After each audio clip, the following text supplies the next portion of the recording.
Minnesota now has one inspector for THC edibles and beverages, but there are about 2,500 businesses that sell them all across the state. The new Office of Cannabis has its hands full trying to make sure hemp-derived THC products are legal on store shelves. And as Jay Coles explains, companies that sell THC products just want a fair marketplace. And then 2 of these sativa, that's what you wanted? Hemp-derived products such as oils, edibles, and beverages became legal in 2022, but those products can only contain 5 milligrams or less of hemp-derived THC.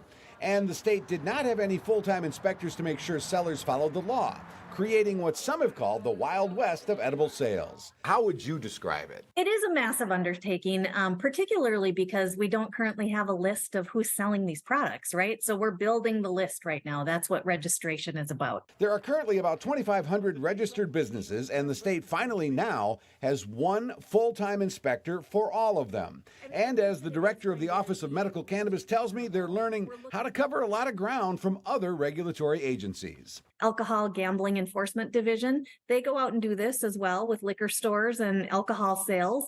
They have a really great refined model where they send a team out regionally and they can do a whole lot of inspections in a short amount of time. Chris Tholka says of the 70 or so businesses they've inspected so far, about 90% have not been compliant with the laws. So it might have been the product. Maybe they were over the limit, the number of milligrams that are allowable, but it also could have been a labeling thing, or it might have been that they didn't have the products in a locked case or behind the counter. And for those selling hemp-derived THC by the rules, they welcome increased enforcement from the state. That's what makes this difficult for businesses trying to do it right. And there are businesses trying to do it right. And, we just need that level playing field out there. Jennifer Schmitz owns Mainstream CBD in Lakeville. She says those who cheat and sell the edibles and beverages also undercut the legitimate businesses like hers. They'll just leave our store and go, to someone that isn't selling something legal because that's what they want.